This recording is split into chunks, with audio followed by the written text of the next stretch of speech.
सभ्यता से भरपूर शास्त्री परिवार की इकलौती बेटी मोहिनी को बचपन में ही पढ़ाई के लिए विदेश भेज देते हैं, जहां से वो सालों बाद ग्रेजुएशन पूरी करके इंडिया वापस आती है, जो अब संस्कार, सभ्यता, संस्कृति जैसी चीजों से कोसों दूर होती है। एक सुबह मोहिनी शॉर्ट ड्रेस पहने, कानों में हेडफोन लगाए जोर जोर से इंग्लिश गाने गाती हुई घर में घूम रही होती है। सुबह सुबह भगवान का नाम लेते हैं, राक्षसों की तरह चिल्लाते नहीं। पॉप्स, आपको अच्छे गाने की बिल्कुल समझ नहीं है, सो ठीक है, चल पिल। अरे मोहिनी, पापा से ऐसे बात करते हैं क्या? सारी तमीज भूल गई हो। ओह मॉम प्लीज, इतनी बड़ी भी कोई बात नहीं हुई, सो डोंट ओवररिएक्ट। ऐसे ही दिन बीतते हैं जिसमें मोहिनी के तौर तरीके, रहने और बात करने का ढंग उसके मम्मी पापा को परेशान करने लगता है। भला कोई मानेगा कि ये मेरी बेटी है?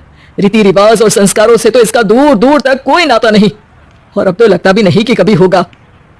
अरे ऐसे कैसे नहीं होगा? लड़कियां सारे नखरे अपने माँ बाप को ही दिखाती है, ससुराल जाकर उन्हें सब कुछ करना भी पड़ता है और मानना भी। पत्नी की बात शास्त्री जी समझ जाते हैं और कुछ ही दिनों में अपने से भी ज्यादा धार्मिक परिवार में निखिल के साथ मोहिनी का रिश्ता पक्का कर देते हैं। रिश्ता तो पक्का कर दिया, पर यहाँ मोहिनी को कैसे मनाएंगे? शादी ब्याह के मामले में आटे में नमक जितना झूठ तो चलता है जी।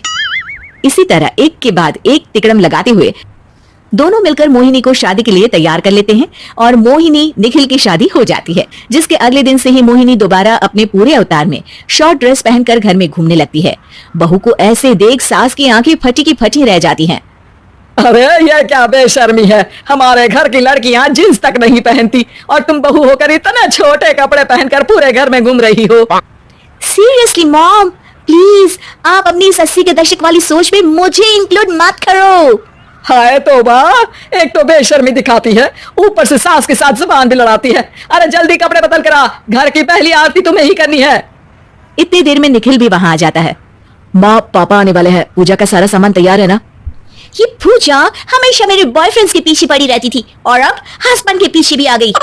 मोहिनी की बातें सुन सास तो अपना सिर पकड़ लेती है, लेकिन निखिल किसी न किसी तरह उसे पूजा के लिए कन्विंस करके कपड़े चेंज करने के लिए भेज देता है, जिस पर पूजा खत्म होने के बाद वो एक बार फिर अपनी शॉर्ट ड्रेस में आ जाती है।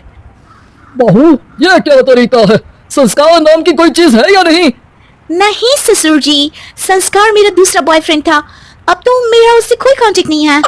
मोहिनी का जवाब सुन के ससुर तो भगवान नाम जपते वहां से चले जाते हैं, लेकिन सास बहू के बीच कहासुनी फिर शुरू हो जाती है, जिसे इग्नोर करते हुए मोहिनी घर से बाहर चली जाती है और देर रात घर वापस आती है। मोहिनी, मैं जानता हूँ कि तुम विदेश में रही हो और तुम्हें वहीं की आदत है, पर यहाँ चीजें कुछ अलग है।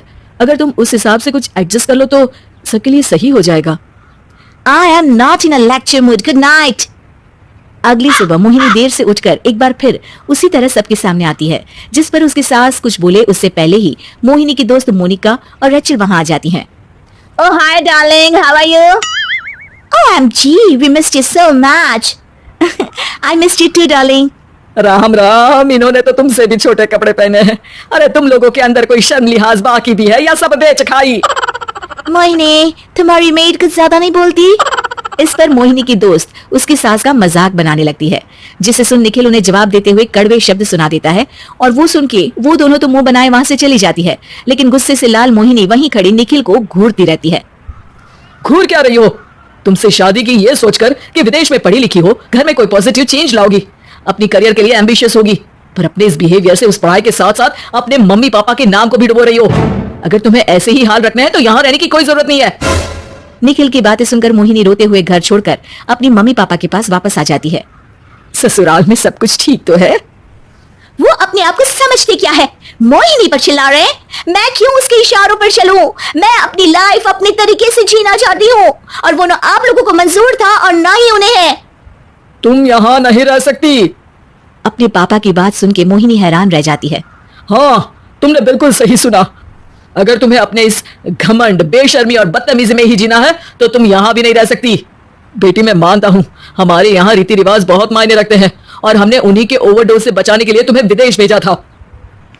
एक लड़की जो शादी करके घर और बच्चे संभालती है, उससे तुम अपने आप को ज्यादा समझ सको इसके लिए भेजा था। तुम उससे ज्यादा समझो और बनो, पर तुम तो किसी दूसरी ही ट्रेन में चढ़ गई बेटा। उसके मम्मी पापा बहुत देर तक मोहिनी को सारी बातें समझाते हैं, जिन्हें सुनकर मोहिनी को अपनी गलती का एहसास होता है। वो जॉब ज्वाइन कर लेती है और ससुराल वापस आकर उन्हें मॉडर्न बनाती है और खुद भी कुछ रिवाज सीखते हुए खुशी से रहने लगती है।